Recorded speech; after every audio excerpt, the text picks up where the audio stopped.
Hello বন্ধুরা, কেমন আছো সবাই? আমি ভালো আছি। আমরা সবাই দেখো ঘুরতে গিয়েছিলাম। তো সেখানে পুজো দিলাম। পুজো দেওয়ার পর এই যে গাড়ি দেখতে পেয়েছে আমার ছেলে, এরপর সে গাড়িতে চাপবে। তো আলটিমেটলি চাপলো। ওর আবার গাড়ি খুবই পছন্দের, গাড়িতে তো চাপবেই। গাড়িতে চেপে নিল, দেখো খুব খুব মজা করলো। তো কার কার ছেলে এরকম মজা করে অবশ্যই জানিও। ও তো গাড়ি থেকে নামতেই চাইছিল না। যাক, মোটামুটি অনেক কষ্টে নামালাম। এখানে আমি ছিলাম, আমার হাজব্যান্ড, আমার একটা ফ্রেন্ড ছিল, আর ফ্রেন্ডের ছেলেও ছিল। সে তো আর এক দুষ্টু, সে তো মোটামুটি কিছুতেই গাড়ি থেকে নামবে না, সে কন্টিনিউ চালিয়ে যাচ্ছে। এই হচ্ছে আমার বান্ধবীর ছেলে। এটা একটু নটি বয়, একটু বেশি একটু দুষ্টু। তো গিয়েছিলাম ওর বাড়ি।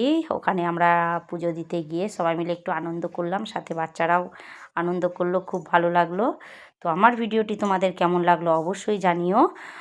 ভালো লাগলে সবাই একটু লাইক কমেন্ট করে দিও। সবাই পাশে থেকো। চলো, টাটা।